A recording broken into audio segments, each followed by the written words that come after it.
കണ്ണൂരിൽ എന്താണ് നിലവിലെ സാഹചര്യം എന്ന് നമുക്ക് നോക്കാം. കണ്ണൂരിൽ അരുൺ പൂപ്പറമ്പ ഞങ്ങളുടെ പ്രതിനിധിയുണ്ട് കണ്ണൂരിൽ നിന്ന്.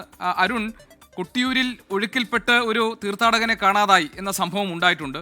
കണ്ണൂർ നഗരത്തിലും നഗരത്തിനോട് ചേർന്ന് നിൽക്കുന്ന പ്രദേശങ്ങളിലും ഇന്നുണ്ടായ കനത്ത മഴയിൽ വെള്ളക്കെട്ട് രൂപപ്പെട്ടിരുന്നു. രാവിലെ തളിപ്പറമ്പ് കാലിക്കാവിൽ അവിടെ കാലിക്കടവിൽ അവിടെ വീടിന് മുകളിൽ ഒരു തെങ്ങ് വീടുണ്ടായിട്ടുള്ള അപകടം ഉണ്ടായിട്ടുണ്ട്. ഇതൊക്കെയാണോ കണ്ണൂരിലെ ഇന്നത്തെ മഴയുടെ ചിത്രം?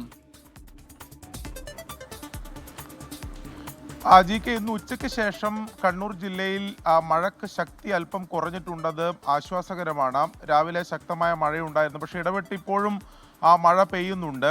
വിവിധയിടങ്ങളിൽ ഈ രീതിയിലുള്ള മഴക്കെടുതികളുടെ റിപ്പോർട്ടുകളും ഇന്ന് പുറത്തു വന്നിരുന്നു. അതിൽ ഏറ്റവും പ്രധാനപ്പെട്ടത് കൊട്ടിയൂരിൽ ഉത്സവ ദർശനത്തിനെത്തിയ 2 യുവാക്കൾ ഒഴുക്കിൽപ്പെട്ട് കാണാതായി എന്ന വളരെ ദാരുണമായിട്ടുള്ള സംഭവമാണ്.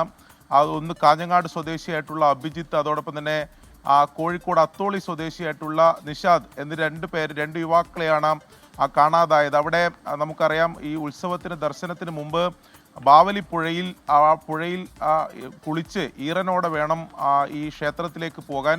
അങ്ങനെ അവിടെ ഈ പുഴയിലേക്ക് ഇറങ്ങിയ 2 യുവാക്കളാണ് ഒഴുക്കിൽപ്പെട്ടത്. ഇപ്പോഴും അവിടെ തെരച്ചിൽ തുടരുകയാണ്. ഫയർഫോഴ്സിൻ്റെയും പോലീസിൻ്റെയും മുങ്ങൽ വിദഗ്ധരുടെ ഒക്കെ നേതൃത്വത്തിൽ ഇന്ന് പകൽ മുഴുവൻ അവിടെ തെരച്ചിലുണ്ടായിരുന്നു. ആ ബാവലിപ്പുഴയുടെ പ്രത്യേകിച്ച് കൊട്ടിയൂരിലെ വിവിധയിടങ്ങളിലേക്ക് ഒഴുകിപ്പോകുന്ന പുഴയാണ്. ആ പുഴയുടെ വിവിധയിടങ്ങളിൽ തെരച്ചിലുണ്ടായിരുന്നു. പക്ഷേ ഈ 2 പേരെയും ഇതുവരെ കണ്ടെത്താൻ സാധിച്ചിട്ടില്ല. നാളെയും ആ തെരച്ചിൽ തുടരും എന്ന് തന്നെയാണ് അധികൃതർ വ്യക്തമാക്കുന്നത്. അവിടെ നേരത്തെ അവിടെ വലിയ രീതിയിൽ ജലനിരപ്പ് ഉയർന്ന ഘട്ടത്തിൽ പ്രത്യേക നിരീക്ഷണമൊക്കെ പുഴയുടെ വിവിധ വശങ്ങളിൽ ഏർപ്പെടുത്തിയിരുന്നു. പ്രത്യേകിച്ച് അവിടെ ഗാർഡുമാരെയൊക്കെ നിയോഗിച്ചിരുന്നു. പക്ഷേ അവരുടെ ഒന്നും കണ്ണിൽപ്പെടാതെയാണ് ഈ അപകടം ഉണ്ടായത്. ഈ 2 പേരും ഒഴുക്കിൽപ്പെട്ടത് എന്നുള്ളതാണ് നമുക്ക് ലഭിക്കുന്ന വിവരം. നമുക്ക് വിവരങ്ങൾ നൽകിയത് കണ്ണൂരിൽ നിന്ന്.